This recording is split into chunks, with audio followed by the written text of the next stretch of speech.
Guys, കുറെ ദിവസങ്ങളായി ഫിഷിങ്ങിന് പോകുന്ന വീരസാഹസിക കഥകളാണ് പറയുന്നെങ്കിൽ ഇന്ന് പറയാൻ പോകുന്നത് ചെറിയൊരു പാടത്തിന്റെ കഥയാണ് കേട്ടോ. അടി തെറ്റിയാൽ ആനയും വീഴും, എന്നും വെള്ളിയാഴ്ച ആവൂല എന്നൊക്കെ പറയുന്ന പോലെ ഇന്ന് നമ്മുടെ ഈ ഒരു ദിവസമാണ്. ഇന്ന് അത്യാവശ്യം നല്ലൊരു തെരണ്ടി അടിച്ചിരിക്കുവാണ്. ആശാനാണേൽ ഉരുളക്കുപ്പേരി എന്ന് പറഞ്ഞ പോലെ നമ്മൾ ഫൈറ്റ് ചെയ്യുന്നതിന്റെ ഡബിൾ പവറിൽ തിരിച്ച് ഫൈറ്റ് ചെയ്തുകൊണ്ടിരിക്കുവാണ് കേട്ടോ.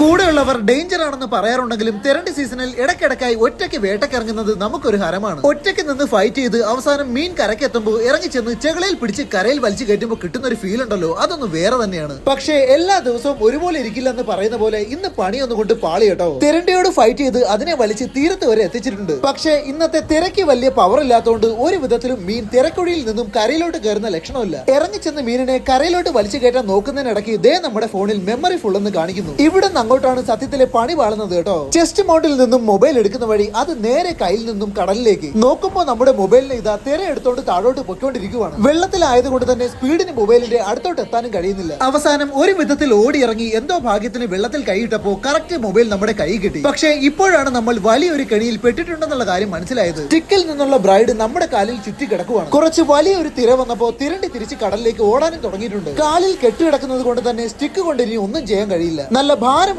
തെരണ്ടി ഓടാൻ തുടങ്ങിയ കാരണം ബ്രൈഡ് ആണെങ്കിൽ കാലിൽ ഇറുവി കിടന്ന് ഓടി കളിച്ചോണ്ടിരിക്കുവാണ്. ഒരു മനുഷ്യന്റെ എല്ല് വരെ കട്ടായി പോവാൻ ഈ ഒരു കാര്യം മാത്രം മതി. പക്ഷേ എന്തോ ഒരു ദൈവാധീനം പോലെ നമ്മൾ ഇട്ടോണ്ട് വന്ന ട്രാക്ക് സൂട്ടിന്റെ തുണിയുടെ പ്രത്യേകത കാരണം ബ്രൈഡ് ഉള്ളിലേക്ക് കട്ടായി കയറുന്നില്ല. പിന്നെ ഒന്നും നോക്കിയില്ല, കാല് ഉപയോഗിച്ച് തെരണ്ടിയെ വലിച്ചടച്ചിഞ്ഞ് കരയെ കയറ്റി കേട്ടോ. സത്യത്തിൽ ഒന്ന് വീണ് പോയിരുന്നെങ്കിൽ ചാപ്റ്റർ ഇവിടെ ക്ലോസ് ആയനെ. എക്സ്പീരിയൻസ് ഉണ്ടെന്ന് കരുതി ഒരു സംഭവത്തെയും സിമ്പിൾ ആയി കാണരുത് എന്നതിന്റെ സൂചനയാണത്. സേഫ്റ്റി എപ്പോഴും കരുതലായി വേണം, കാരണം ഒരു ആപത്ത് നമ്മുടെ കൂടെ എപ്പോഴും പതുങ്ങിയിരിപ്പുണ്ടാവും കേട്ടോ.